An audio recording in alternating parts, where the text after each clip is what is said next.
بسم اللہ الرحمن الرحیم ان الحمد للہ نحمدہ ونستعینہ ونستغفرہ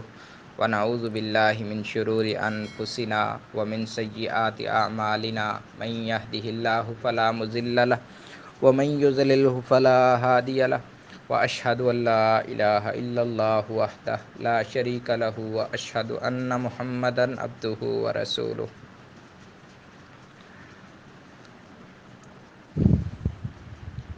حمد و صلات کے بعد آج الحمدللہ ہمارے دورہ کا آغاز ہے۔ اللہ تعالیٰ سے دعا کرتے ہیں اللہ تعالیٰ ہمارے لیے اس دورہ کو نافع بنا دے اور ہمارے لیے ذریعہ نجات بنا دے،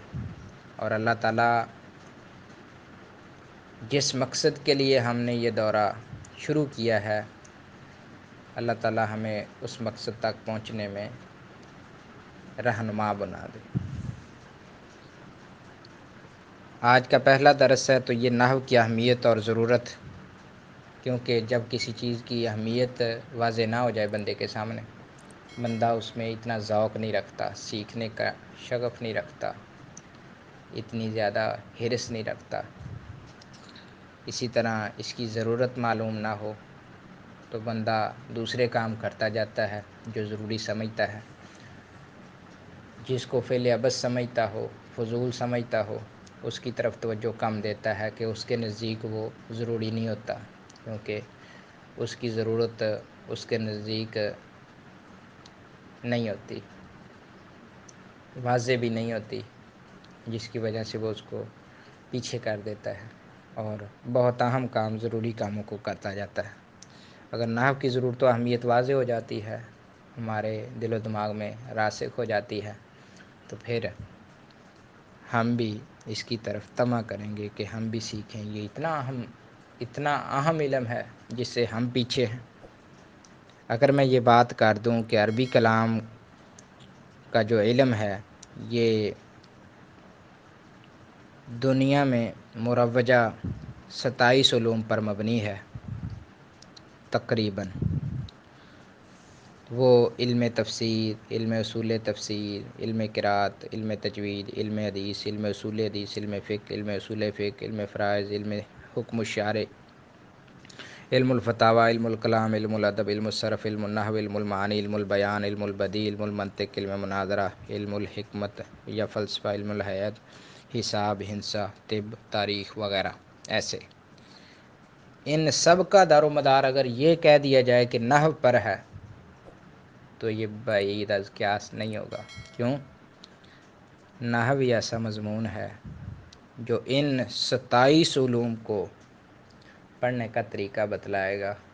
کیونکہ یہ سارے کے سارے عربی میں ہیں، اور عربی پڑھنے کے لیے نحو سیکھنا پڑتی ہے، اعراب لگانے کے لیے نحو پڑھنا پڑتی ہے، ترکیب کرنے کے لیے نحو پڑھنا پڑتی ہے، اسم فعل حرف کو جوڑنے کے لیے نحو پڑھنا پڑتی ہے، اسم فعل حرف کی پہچان کے لیے نحو پڑھنا پڑتی ہے۔ تو لہذا نحو کا جو علم ہے یہ بہت ضروری ہوا۔ اس لحاظ سے بھی نحو کی اہمیت واضح ہے کہ یہ اہل جنت کی زبان ہے، قرآن مجید کی زبان ہے، پیارے نبی کی زبان ہے۔ نحو جاننا اس لیے بھی ضروری ہے کہ انسان اپنے صحیح جملے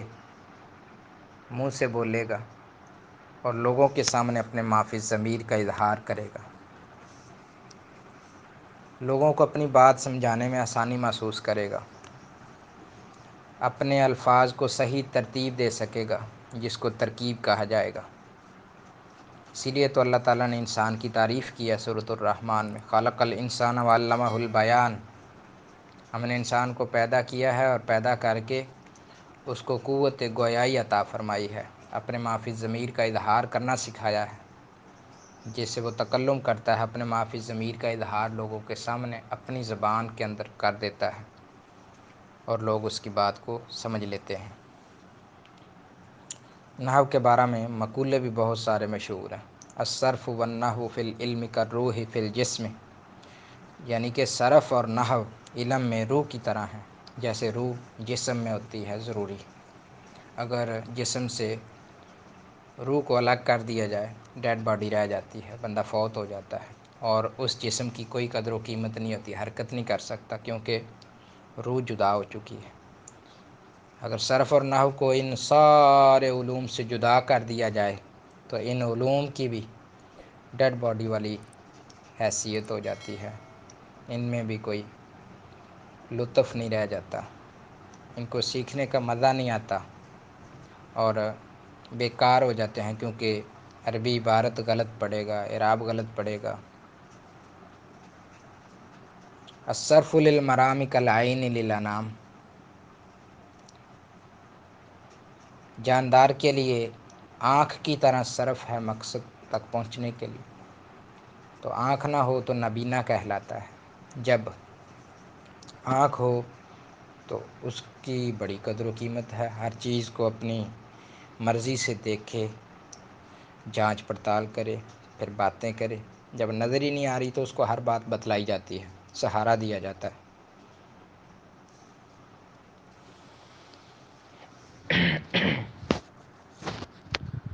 تیسرا مقولہ ہے النحو فی العلوم کالبدر فی النجوم، نحو علوم میں ایسے ہے جیسے چاند باقی ستاروں میں، بدر کا چاند ستاروں میں خوبصورتی کا ذریعہ بنتا ہے، اسی طرح نحو بھی علوم میں خوبصورتی کا ذریعہ بنتی ہے۔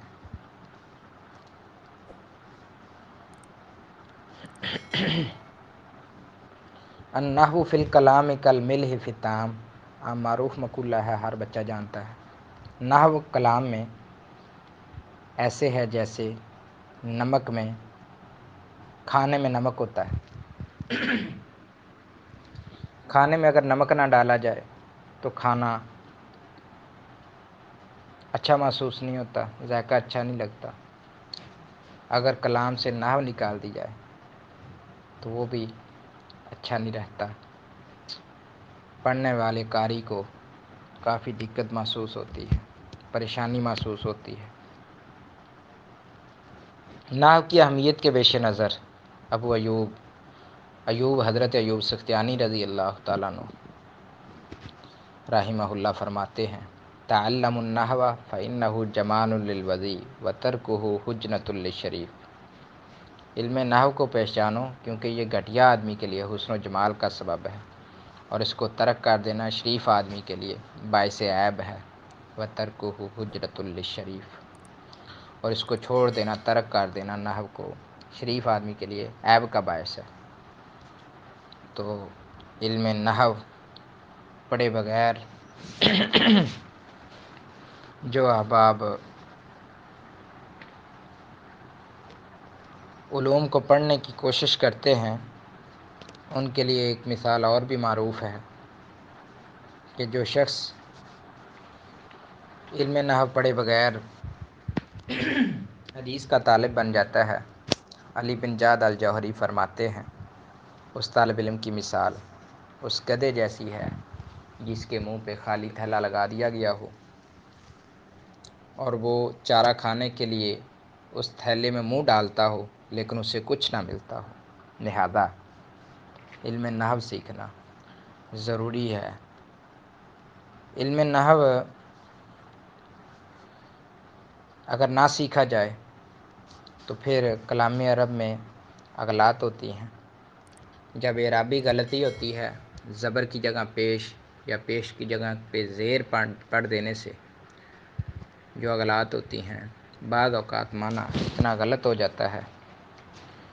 کہ کفر تک نوبت پہنچ جاتی ہے اور بہت زیادہ خطرہ لاحق ہو جاتا ہے، حالانکہ یہ لا علمی میں پڑھ رہا ہوتا ہے۔ تو اگر نحو سیکھ کر پڑھے گا تو یہ زبر زیر اور پیش کی اغلاط کرنا چھوڑ دے گا۔ میں یہاں 7 مثالیں دیتا ہوں کہ نحو کی ضرورت کیوں پیش آتی ہے، نحو سیکھنا کیوں ضروری ہے۔ پہلے نمبر پر قرآن مجید میں اللہ تعالیٰ نے فرمایا ہے وَإِذِ ابْتَلَىٰ إِبْرَاهِيمَ رَبُّهُ، اور جب آزمایا ابراہیم کو اس کے رب نے۔ اس آیت میں لفظ ابراہیم ابتلا فعل کا مفعول ہونے کی وجہ سے منصوب ہے، کیونکہ مفعول ہوتا ہی منصوب ہے، اور ربہ ابتلا کا فاعل ہونے کی وجہ سے مرفوع ہے۔ اگر ابراہیم کو رفع اور ربہ کو نصب پڑھ دیا جائے تو معنی کس قدر غلط ہو جائے گا، نعوذ باللہ، کہ ابراہیم نے آزمایا اپنے رب کو، نعوذ باللہ، نہیں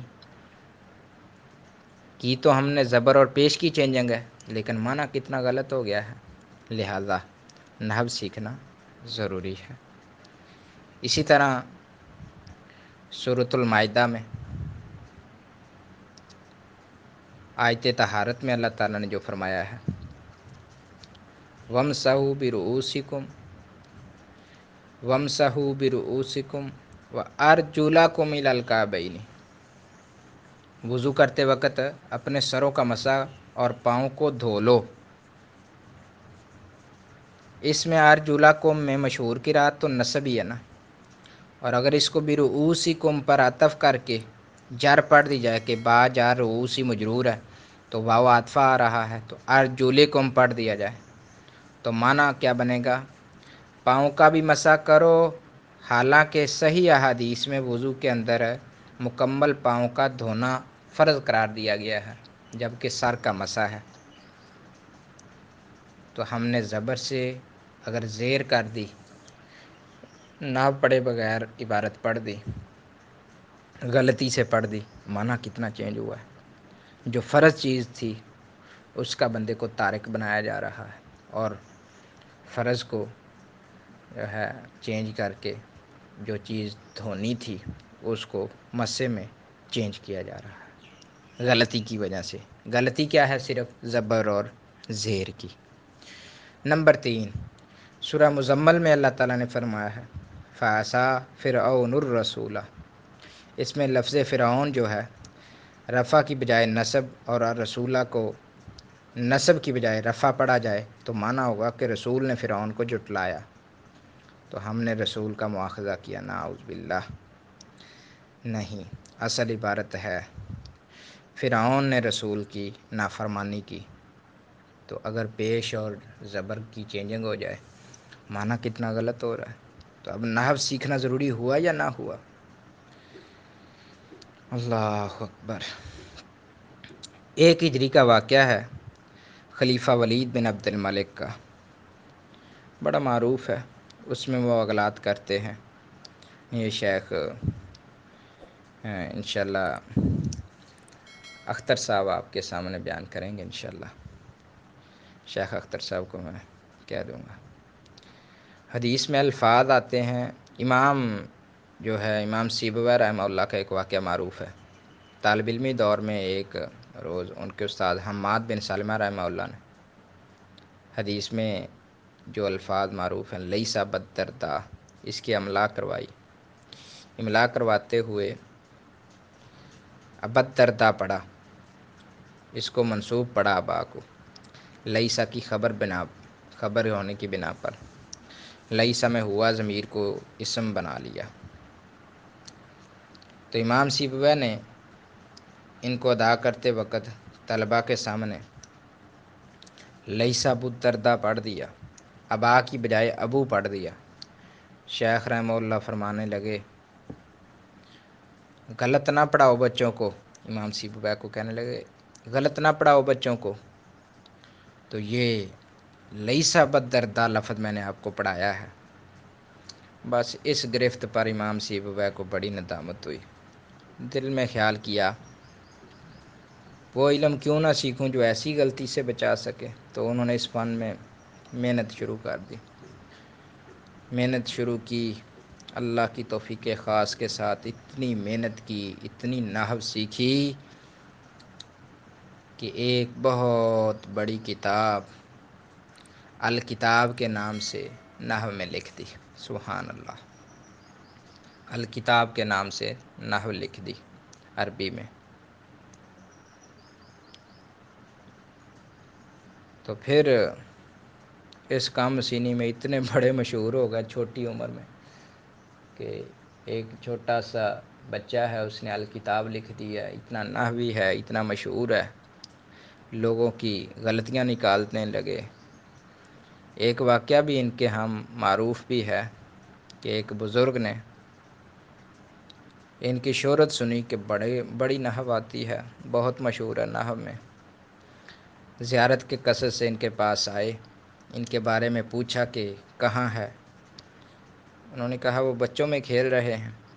تو بزرگ حیران رہ گیا، میں تو امام النحو سے ملنے آیا ہوں، وہ بچوں میں کھیل رہے ہیں؟ جی ہاں، وہ بچوں میں کھیل رہے ہیں۔ تو بزرگ کافی ہوشیار تھا، سلام کہا، السلام علیکم۔ اس پر فوراً ان بچوں میں سے ایک بچہ بولا جس کا نام امام سیبویہ تھا، وعلیکم السلام یا جامع التنوین واللام۔ یعنی کہ بزرگ کا جواب اسی انداز میں دیا جس انداز میں بزرگ نے سلام کہا تھا۔ السلام علیکم کہنا تھا، الف لام آ جائے تو تنوین نہیں آتی، انہوں نے کہا السلام علیکم۔ تو آگے سے امام النحو بولے، وعلیکم السلام یا جامع التنوین واللام، آپ پر بھی سلامتی ہو اے تنوین اور الف لام کو جمع کرنے والے، اکٹھا کرنے والے۔ تو یہ ایک ضابطہ ہے نحو کا کہ جہاں الف لام آ جائے اس پر تنوین نہیں آ سکتی۔ چھوٹا سا اگرچہ ضابطہ ہے، لیکن جب سمجھ آ جائے تو بندہ فوراً غلطی پکڑ لیتا ہے۔ امام جلال الدین قاسمی محدث شام رحمہ اللہ فرمایا کرتے تھے، سیر میں موجود ہے، جو شخص نحو پڑھے بغیر قرآن و سنت کا طالب بن گیا، قرآن و سنت کو سیکھنے والا بن گیا، اور اس میں اغلاط کا شکار ہے، اغلاط کرتا ہے اور کہتا یہ ہے کالا کالا رسول اللہ، حالانکہ پیارے نبی نے وہ اعراب نہیں پڑھا ہوتا، نہیں نبی صلی اللہ علیہ وسلم نے وہ اعراب بتلایا ہوتا، غلطی کر کے کہتا ہے کالا کالا رسول اللہ، تو جلال الدین قاسمی رحمہ اللہ فرماتے ہیں وہ شخص من کذب علی متعمدا فلیتبوأ مقعدہ من النار کا مصداق ہے، کیونکہ اس نے نحو کے اندر ایسی غلطی کر دی ہے، عربی عبارت کے اندر ایسی غلطی کر دی ہے جو کہ پیارے نبی سے ثابت نہیں ہے، اور کہہ رہا ہے کالا کالا رسول اللہ پیارے نبی نے فرمایا، لہذا وہ شخص اس حدیث کا مصداق ہے، من کذب علی متعمدا فلیتبوأ مقعدہ من النار۔ اللہ تعالی ہمیں نحو کو سیکھ کر قرآن و سنت کو صحیح معنوں میں پڑھنے کی توفیق عطا فرمائے۔ اصل میں قرآن و سنت کو اسی وقت سمجھا اور سیکھا اور ترجمہ پڑھا جا سکتا ہے جب ہم نحو صرف سے واقف ہوں۔ اگر نحو صرف سے واقف نہ ہوں تو پھر کئی ایک اغلاط کریں گے اور اس کا معنی نہیں آئے گا، معنی کر لیں گے کسی سے پوچھ کر، رٹا بھول جائے گا، یا ترکیب نہیں آئے گی، اسم فعل حرف کی پہچان نہیں ہوگی، ماضی ہے، مضارع ہے، امر ہے، پھر اسم ہے تو کون سا اسم ہے، جامدہ، مصدر ہے، مشتق ہے۔ ان ساری باتوں کو سیکھنے کے لیے، قرآن و سنت کا صحیح اعراب پڑھنے کے لیے، عربی عبارت کو حل کرنے کے لیے، ترکیب سیکھنے کے لیے نحو سیکھنا ضروری ہے۔ السلام علیکم ورحمۃ اللہ وبرکاتہ۔